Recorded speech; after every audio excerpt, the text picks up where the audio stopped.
Éternel, notre Seigneur, nous te disons merci pour cette soirée d'études bibliques que tu nous as encore accordée, afin que nous puissions sonder les Saintes Écritures. Nous t'en sommes infiniment reconnaissants dans le nom de Jésus. Amen. Seigneur, nous prions, nous demandons que ton Esprit Saint nous assiste encore et nous enseigne les profondeurs de ta parole. Amen. Révèle-nous, Seigneur, les pensées profondes de ton cœur concernant notre vie chrétienne au nom de Jésus. Amen. Nous te disons merci parce que tu nous as exaucés déjà. Amen. Au nom puissant de Jésus-Christ, notre Seigneur Sauveur. Amen.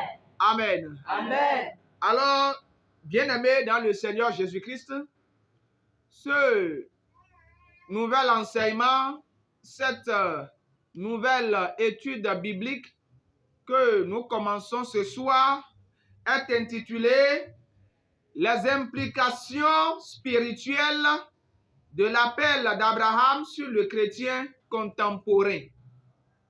Alors, j'explique.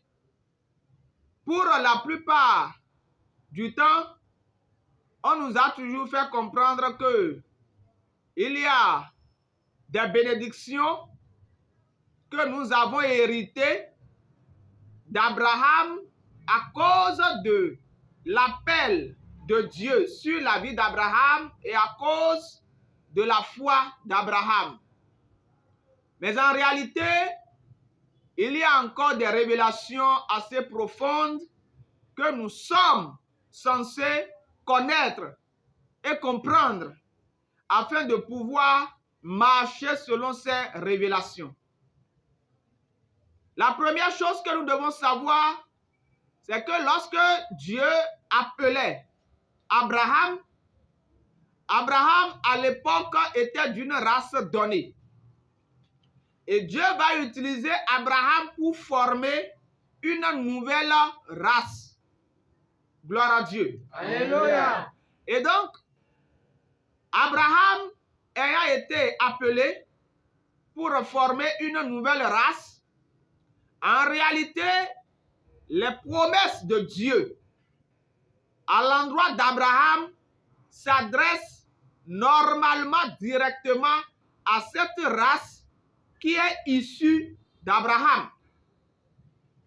Vous et moi, nous sommes ici au Bénin. Ici, c'est le Bénin. Nous ne sommes pas en Israël. Amen. Amen. Par conséquent, nous autres ne portons pas le sang d'Abraham, dans le physique bien sûr. Si nous allons parler de l'héritage en ce qui concerne la chair, nous autres ne sommes pas censés profiter normalement de toutes les bénédictions que Dieu a déversées sur la vie d'Abraham lorsqu'il était en train de lui faire des promesses. Gloire au Seigneur Jésus. Alléluia. Mais, chrétiens que nous sommes aujourd'hui, enfants de Dieu que nous sommes devenus, par le sacrifice de Jésus-Christ sur la croix, nous devons savoir que il y a des implications spirituelles de l'appel d'Abraham sur les chrétiens que nous sommes aujourd'hui, malgré le fait que vous et moi, nous ne sommes pas des juifs de naissance. Et très souvent, lorsque les chrétiens d'aujourd'hui veulent prier, quand ils font recours à l'alliance de Dieu avec Abraham, ou bien les promesses que Dieu a faites à Abraham, quand les chrétiens d'aujourd'hui font recours à ça, c'est très souvent pour réclamer uniquement la bénédiction terrestre. Dieu pouvait dire, je cite un exemple, Dieu pouvait dire à Abraham, quiconque te maudira sera également maudit. Alors c'est facile pour le chrétien rapidement de prendre cette promesse-là et donc de s'approprier cela et de chercher à jouir des fruits de cette promesse-là. Dieu pouvait dire à Abraham, quiconque te bénira sera également béni. Alors nous prenons cela facilement et dans nos prières, nous citons ces promesses, nous prions et nous nous attendons à recevoir des bénédictions en retour ou bien à recevoir l'exaucement à nos prières. Ce n'est pas que c'est mauvais, mais nous devons retourner en arrière pour aller sonder les Saintes Écritures. C'est pourquoi nous parlons aujourd'hui d'études bibliques. C'est-à-dire que nous étudions, un peu comme nous allons à l'école et nous faisons des études, nous cherchons à comprendre, nous fouillons. Donc là, nous voulons fouiller réellement. Si Dieu a appelé Abraham, est-ce que c'est le produit d'un hasard? Si Dieu a voulu former une race au travers d'Abraham, est-ce que c'est le produit d'un hasard? Pour nous chrétiens aujourd'hui, quelle est l'implication spirituelle de cet appel d'Abraham sur notre vie ou notre marche chrétienne? Amen, amen. Amen. Alors, l'introduction étant ainsi faite pour cette nouvelle étude biblique, nous allons dans le passage biblique de base. Le passage biblique de base qui va nous permettre d'étudier réellement l'implication, sinon que les implications spirituelles de l'appel d'Abraham sur le chrétien contemporain, le chrétien d'aujourd'hui. Nous sommes dans le livre de Genèse. Je vais demander à quelqu'un, le frère Prunel, il est là, il va nous aider.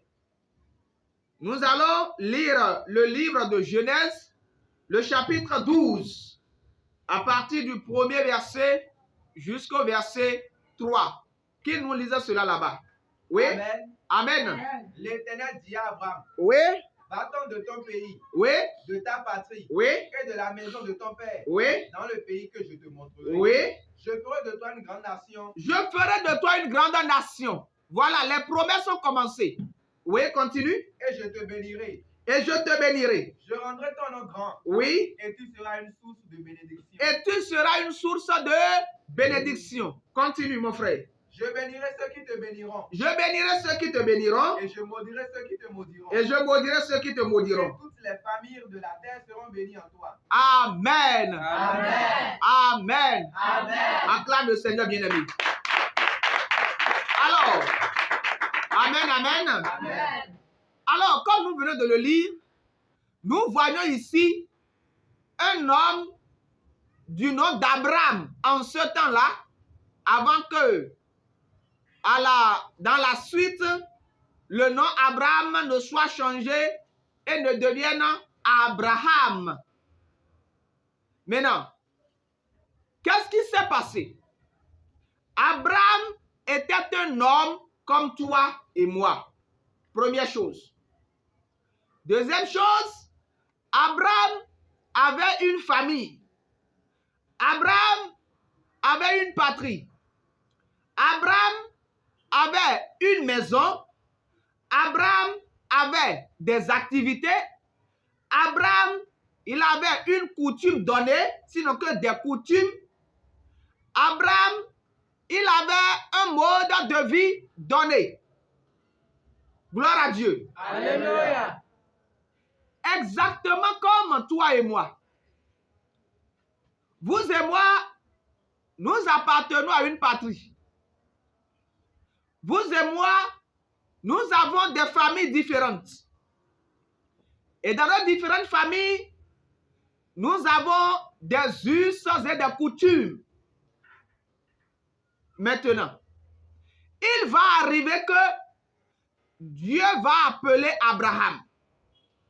Quand Dieu a appelé Abraham, écoutez très bien ce qu'il va dire d'abord. Dieu va dire quoi? Il dit, l'Éternel dit à Abraham, va-t'en de ton pays, de ta patrie et de la maison de ton père. Alléluia. Amen. Ça veut dire quoi? Quand Dieu appelle quelqu'un, Dieu veut premièrement d'abord. Chrétien, écoute-moi très bien.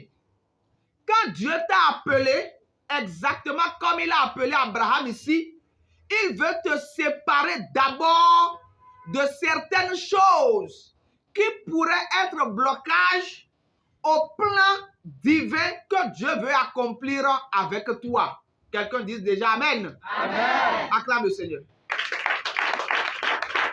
Amen, amen. Amen. Vous savez, quand Dieu va choisir Abraham, l'intention première de Dieu, c'est de choisir d'abord un homme à qui il va se révéler personnellement. C'était la pensée de Dieu. C'était l'objectif de Dieu, la vision de Dieu. Choisir un homme. Et Dieu va faire quoi? Dieu va se révéler à cet homme. Bien-aimé, aujourd'hui tu es devenu chrétien. C'est vrai. Mais je veux que tu comprennes que quand on dit chrétien, c'est un appel. Être chrétien, c'est un appel.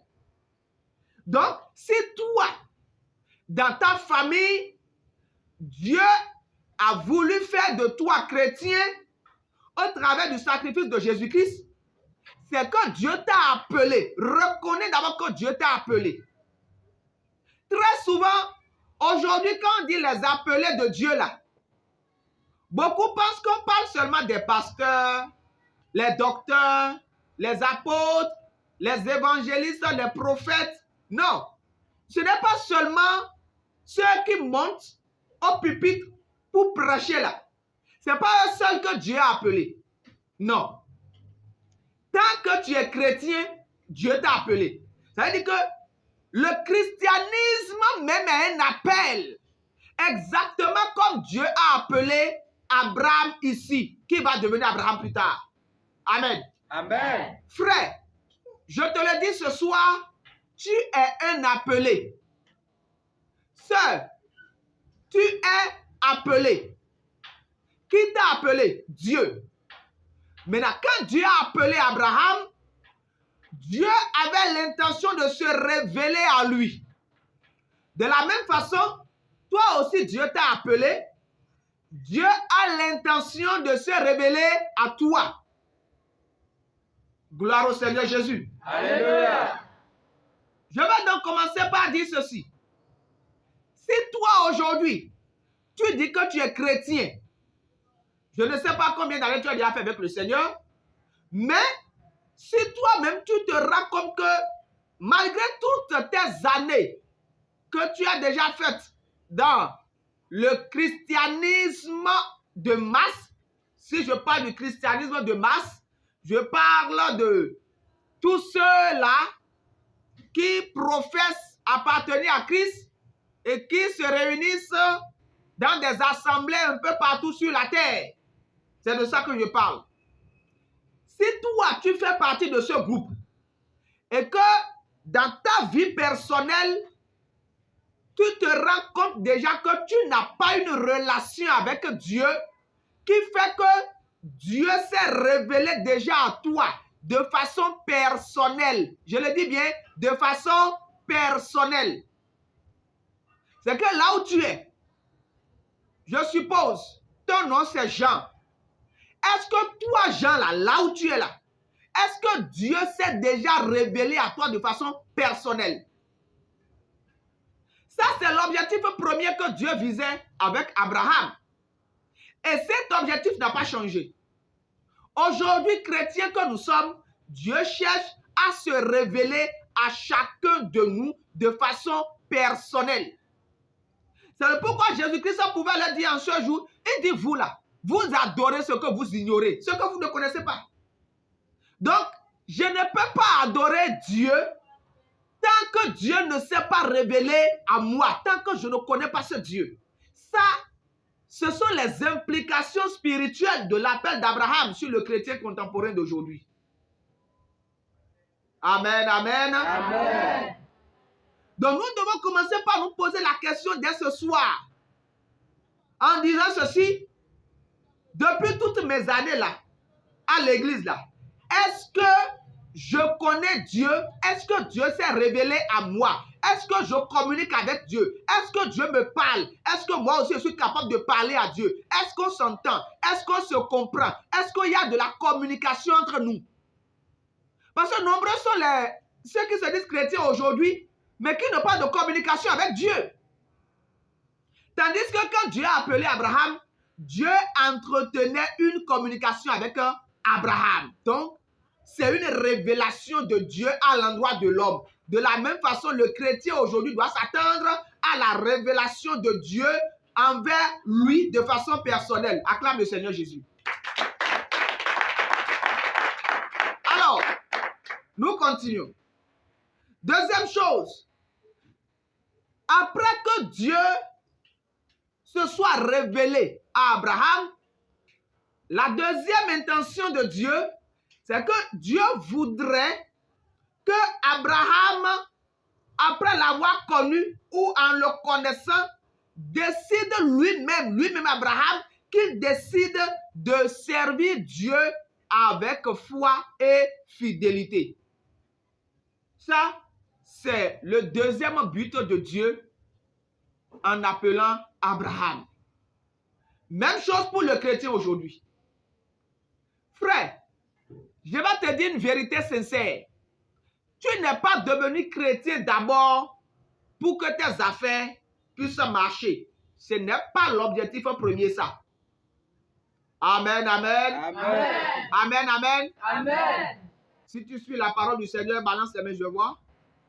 Dieu te bénisse. Amen. Je le répète encore. Tu es devenu chrétien aujourd'hui là. L'objectif de Dieu d'abord, ce n'est pas pour que tes affaires puissent marcher. Non, ce n'est pas ça là d'abord. Dieu veut se révéler à toi de façon personnelle. Dieu veut entretenir une relation avec toi. Dieu veut une communication avec toi. On l'a déjà dit. Deuxième chose, Dieu veut que tu le serves avec foi et fidélité. Amen, amen. Amen. Et c'est la même chose que Dieu avait dit à Abraham. Souvenez-vous que Abraham, dans sa marche avec le Seigneur va lui dire quoi? Dieu va l'appeler pour dire, Abraham, marche devant moi avec quoi? Fidélité, intégrité.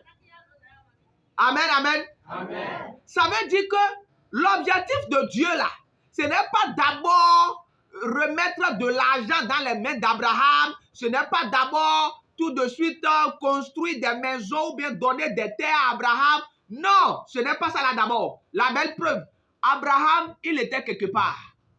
Il était dans la maison de son père. Ça veut dire qu'il avait déjà un domaine. Abraham appartenait déjà à une patrie. Abraham avait déjà des coutumes.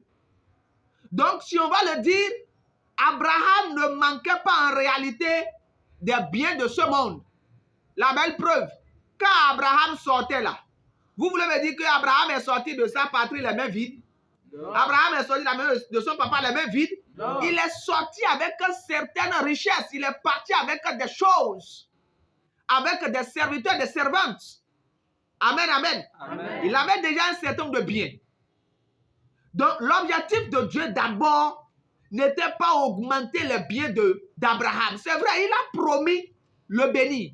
Mais l'intention, c'est qu'Abraham, premièrement, connaisse Dieu. Deuxièmement, qu'Abraham serve Dieu avec foi et fidélité. Gloire au Seigneur Jésus. Alléluia. Frère, si tu es devenu chrétien aujourd'hui là, Dieu veut que tu crois en lui avec une foi sincère. Pas la foi, quand je parle de foi sincère, je ne parle pas de la foi qui te dit que tu seras guéri de ta maladie. Je ne parle pas de cette foi. C'est une foi, je suis d'accord. C'est la foi, je suis d'accord. La foi qui te dit que tu vas trouver un mari ou bien une femme là, je suis d'accord, c'est la foi. La foi qui te dit que tu vas voyager, c'est la foi, je suis d'accord. La foi qui te dit que tu vas dominer sur tes ennemis, je suis d'accord, c'est la foi. Ce n'est pas que c'est faux. Mais la foi véritable que Dieu voulait qu'Abraham ait d'abord et que Dieu veut que le chrétien d'aujourd'hui aussi ait, c'est la foi qui reconnaît Dieu comme Dieu et qui doit être servi avec fidélité. C'est la foi qui reconnaît Dieu comme Dieu et qui accepte tout ce que Dieu dit sans commentaire et sans raisonnement. Que quelqu'un dise sans commentaire et sans raisonnement. Sans commentaire et sans raisonnement. Répète encore plus fort. Sans commentaire et sans raisonnement. Que le Seigneur te bénisse. Amen. C'est la véritable foi que Dieu cherchait chez Abraham, ça. Prendre ce que Dieu a dit comme parole de Dieu sans commentaire et sans raisonnement. On l'accepte comme ça et on obéit. La belle preuve. Lorsque Abraham marchait avec Dieu, il va arriver un moment où Dieu va dire à Abraham, mais prends ton seul fils unique, Isaac. En ce temps-là, la promesse s'accomplissait. Il y a oui ou non? Oui. Au début, la promesse ne s'était pas encore accomplie. Tout était encore vide. Mais à un moment donné, la promesse va commencer par s'accomplir. Et Isaac va venir au monde. Ça, c'est le début même de l'accomplissement de la promesse. Mais déjà au début, là, Dieu va dire encore à Abraham, prends ce seul fils unique là qui est Isaac et va faire quoi? Va le sacrifier. Mais si Abraham n'avait pas une véritable foi, la foi qui prend la parole de Dieu comme oui et amen, la foi qui obéit sans raisonnement, sans argumentation, Abraham n'aurait pas obéi à Dieu.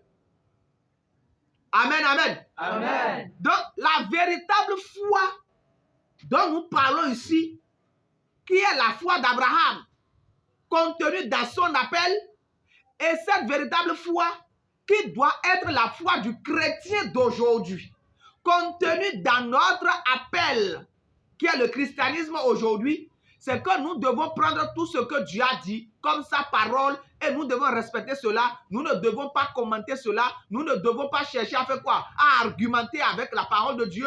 Quand Dieu dit fais ci, c'est qu'on se lève, on le fait. Quand Dieu dit ça, c'est pas bon, c'est que c'est pas bon. On ne doit pas dire mais pourquoi c'est pas bon? Alléluia. Amen. Dieu n'est pas un homme qu'on doit questionner sur ses décisions ou ses opinions. C'est ça la véritable foi. Abraham aurait pu questionner Dieu. Qui est d'accord avec moi? Vous êtes d'accord avec moi, n'est-ce pas? Oui. Abraham aurait pu dire Dieu, mais attends, tu as fait une promesse. La promesse ne s'est même pas encore totalement accomplie. On est encore totalement au début même de l'accomplissement de la promesse. C'est complètement le début.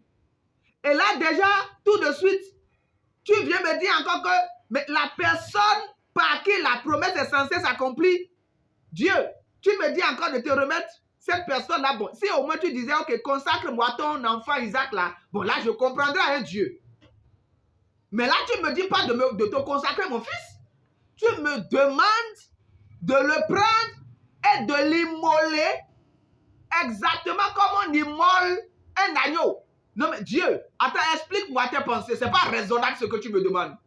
Ah oui, Abraham aurait pu agir de la sorte.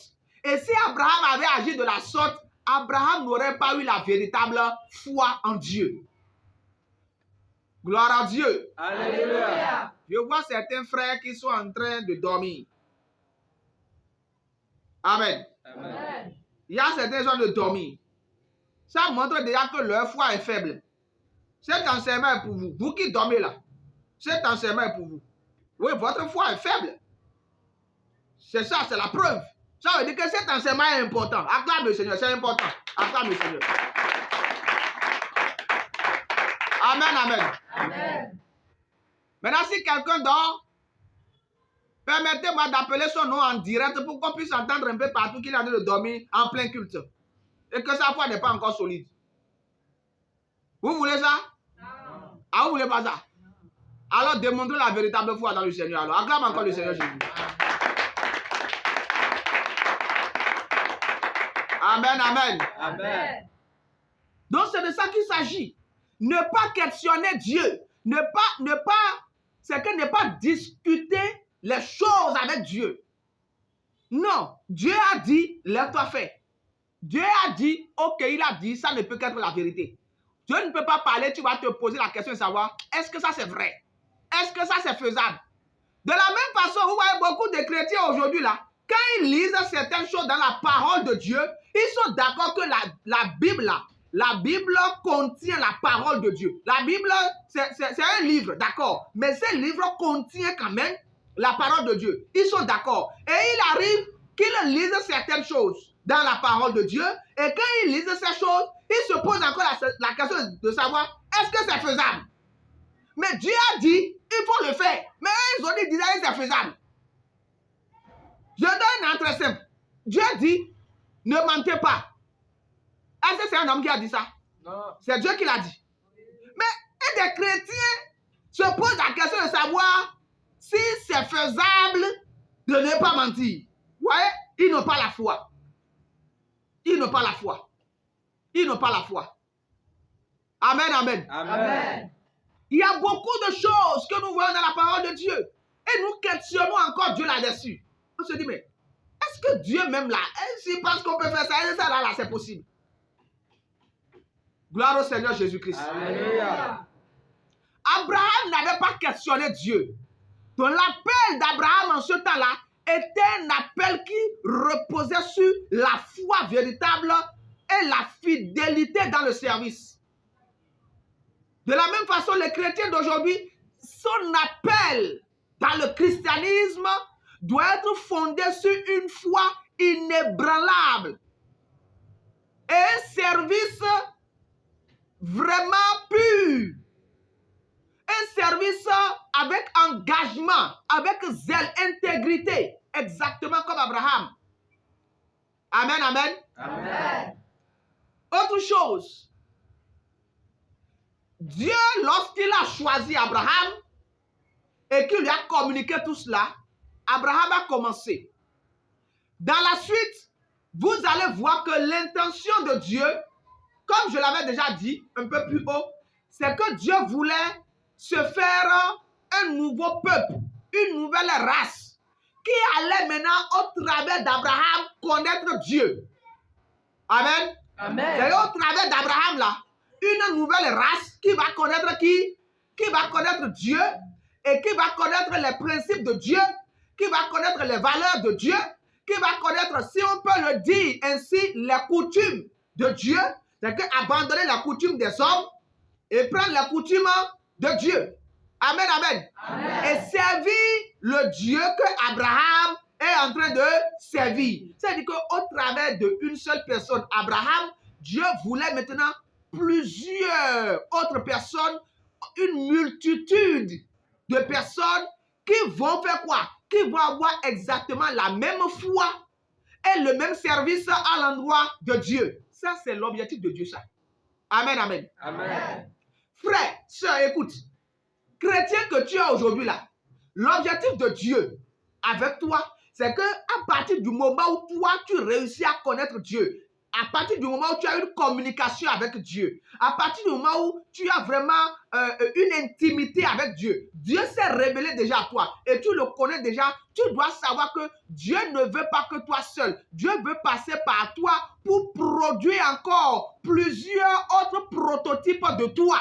Ça, c'est l'implication, ça veut pas être des implications de l'appel d'Abraham spirituellement sur les chrétiens d'aujourd'hui. Ça veut dire que n'importe quel chrétien qui dit qu'il est sauvé, qu'il est sanctifié, je répète encore, n'importe quel chrétien aujourd'hui qui dit qu'il est sauvé et qui dit qu'il est sanctifié et qui n'a pas réussi à reproduire d'autres modèles d'hommes comme lui, il n'a pas compris ce que c'est que l'appel de Dieu. Acclame Jésus. Amen, amen. Amen. C'est pour dire que je dois, à partir d'aujourd'hui, me poser des questions. Depuis que je suis devenu chrétien, j'ai reçu l'appel. J'ai été appelé en tant que chrétien. Je suis chrétien déjà. Voilà, maintenant, Dieu parle avec moi. Je parle avec Dieu. Ça veut dire que j'ai une communication avec Dieu. Maintenant, j'ai la foi, d'accord. J'ai une foi intrépide en Dieu. Cette foi qui m'amène à croire en Dieu, à accepter tout ce que Dieu dit et à faire tout ce que Dieu dit. Maintenant, après ça là, quel autre prototype comme moi j'ai produit pour Dieu? Parce que Abraham, sa foi n'est pas restée sa foi à lui seul, non.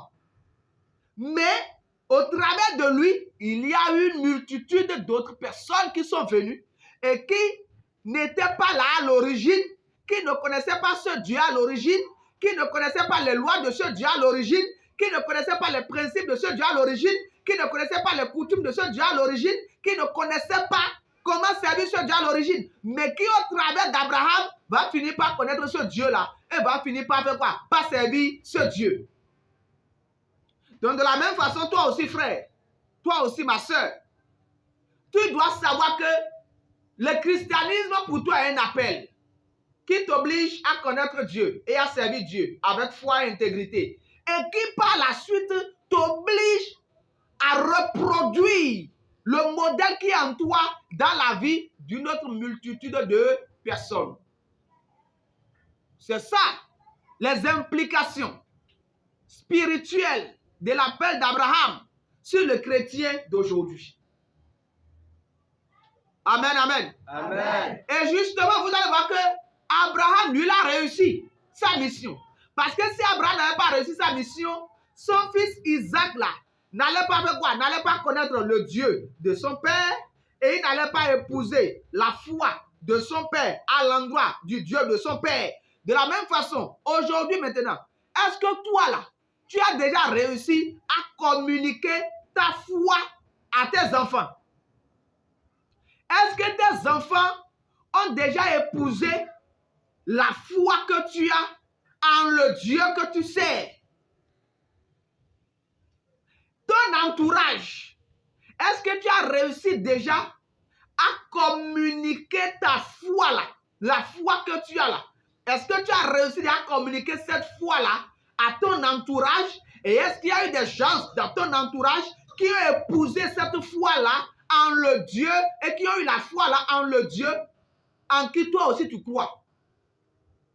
Alléluia. Amen. Alléluia. Amen. C'est tellement important. Dans la suite, nous devons savoir que l'objectif de Dieu à faire tout ceci, c'est que Dieu veut se faire une race spéciale. Des hommes, si on peut le dire, spéciaux. Amen, amen. Amen. Nous savons tous que le péché a corrompu déjà la terre. C'est déjà chose faite. Mais Dieu ne veut pas que les choses restent en l'état, non. Il veut voir sur cette même terre où il y a le péché, Dieu veut voir des gens vivre selon le modèle du ciel. C'est le pourquoi Dieu a envoyé Jésus-Christ. Nous ne sommes plus au temps d'Abraham. Alléluia. Amen. Nous sommes en notre temps à nous maintenant. Et en notre temps à nous, quelqu'un a déjà été envoyé avant nous. Lui, il est venu faire un travail. C'est Jésus-Christ. Gloire à Dieu. Alléluia. Et quand il est venu faire ce travail-là, c'est pour que toi et moi, nous puissions faire quoi? Nous puissions être des modèles de cet homme qui a pris part à la terre qu'on appelle Jésus-Christ. Et je voudrais croire aujourd'hui que vous qui êtes là, ce soir, vous êtes des modèles de Jésus-Christ. Amen. Amen. Amen. C'est le pourquoi je dis quoi? Moi, je ne suis pas d'accord quand je me réfère aux Saintes Écritures. Je ne suis pas d'accord avec les doctrines fabriquées qui sont venues aujourd'hui, qui disent que quand Jésus t'a sauvé, c'est fini. Quand Jésus t'a sanctifié là, c'est fini. Même si tu vis encore dans le désordre, il n'y a pas de problème. De toute façon, tu es sauvé déjà. Tu es sanctifié déjà, il n'y a plus de problème. Ça, c'est du mensonge. Non. Abraham a été appelé, il a produit un enfant qui est à son image. C'est ça. Donc Jésus-Christ est venu sur la terre pour produire des hommes à l'image de Jésus-Christ lui-même. Et je suis sûr que quand Jésus-Christ était sur la terre là, Jésus-Christ là, d'ailleurs même, il ne s'est même pas marié pour qu'on puisse dire qu'il a connu ce qu'on appelle le sexe. Alléluia. Amen. Donc, ce que nous appelons fornication aujourd'hui là, Jésus ne pouvait pas connaître la fornication. Ce n'est pas possible. Quand Jésus était sur la terre, de toute façon, on n'a jamais vu là où Jésus, il a bu et il s'est enivré. Et on est allé le voir saoulé en train de raconter de n'importe quoi. On n'a jamais vu ça. Donc par conséquent, si Jésus si Jésus t'a produit à son image, ou du moins, si tu t'es laissé, voilà, c'est ce qu'il devait dire. Si tu t'es laissé toi-même être vraiment reproduit à l'image de Jésus, il n'est pas possible que tu ailles boire, que tu ailles te saouler, et même dans cet état que tu proclames encore que Jésus t'a sauvé, t'a sanctifié, que c'est fini, tu es pour le ciel, en dépit de tout ce que tu fais sur la terre ici, que c'est ta chair qui est en train de faire des conneries, que ton esprit là est sauvé, c'est fini. Non, ça, c'est se leurrer, c'est se tromper. Gloire au Seigneur Jésus. Alléluia. Jésus était sur la terre, il n'était pas dans le bavardage, il n'était pas dans le commérage. Jésus ne fréquentait pas des endroits où il allait se livrer à la débauche. Non. Jésus n'était pas dans les essais de table. Non. Il y a des choses qu'on n'a jamais vues dans la vie de Jésus. Mais nous, là, il y avait ces choses dans nos vies avant. Maintenant, nous avons dit que Jésus nous a transformés. Si Jésus nous a transformés, ça veut dire qu'il a fait de nous des modèles identiques à lui. Par conséquent, on ne peut plus voir les choses là qu'on voyait en nous par le passé là. On ne peut plus voir ça en nous aujourd'hui. Gloire au Seigneur Jésus. Alléluia.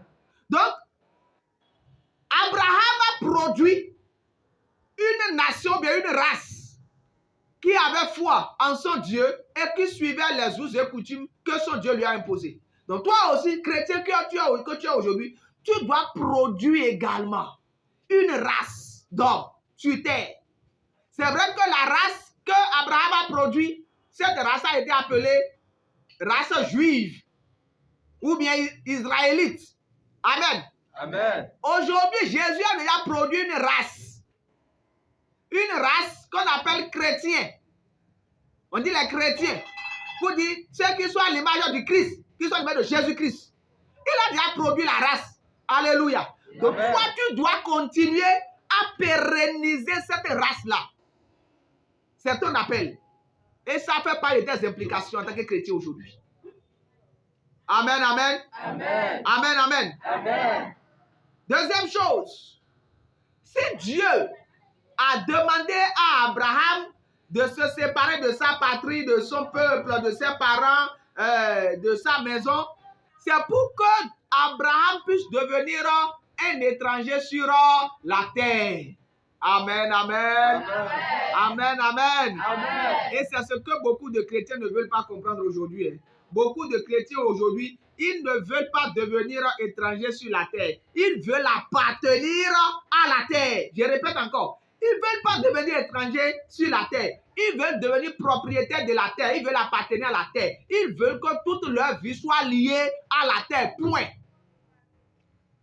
Abraham, dans le temps, il avait des biens. Il avait des personnes qu'il aimait dans sa famille. Mais Dieu savait que tant qu'il allait rester avec ces personnes, tant qu'il n'allait pas quitter, tant qu'il n'allait pas se séparer, eh bien, le plan que Dieu a et que Dieu voulait accomplir dans sa vie, ce plan-là n'allait jamais s'accomplir. Donc, Dieu lui-même, voulant que son plan s'accomplisse dans la vie d'Abraham, il va faire quoi? Il va dire à Abraham, sépare-toi d'abord. De la même façon, toi aussi, Jésus-Christ, là, il veut accomplir un plan dans ta vie. Et pour que ce plan puisse être accompli, il va falloir d'abord que tu te sépares de certaines personnes.